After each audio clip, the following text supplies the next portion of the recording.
Hello. പിന്നെ ഞനക്കൊരു നത്തല് മീൻ കിട്ടിയിട്ടുണ്ട്. പിന്നെ അത് ഞാനിപ്പോൾ മുളിട്ടിട്ട് കുറച്ച് പരത്തിയിട്ടെല്ലാം വെച്ചു. നമ്മളെ നാടൻ ഭാഷയാണ്, നമ്മളെ ഇവിടുത്തെ കാസർഗോഡൻ ഭാഷയാണ്, എല്ലാവർക്കും അറിയുന്നതാണ് അത്. എന്നിട്ടിപ്പോൾ മുളകെല്ലാം നേരത്തെ ഇട്ട് വെച്ചു. മുളക്, പിന്നെ പുളി, ഉപ്പ്, മഞ്ഞൾപ്പൊടി എല്ലാം കൂട്ടിയിട്ട് കുഴച്ചിട്ട് വെച്ച് അത് എണ്ണയിലിപ്പോൾ ഇടുകയാണ്.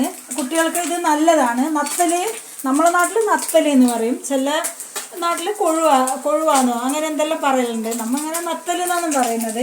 അപ്പോൾ ഇതിപ്പോൾ എണ്ണയിൽ കോരിയിട്ട് ഞാൻ എടുക്കുന്നുണ്ട്. പിള്ളേർക്ക് ഭയങ്കര ഇഷ്ടമാണ് അത്.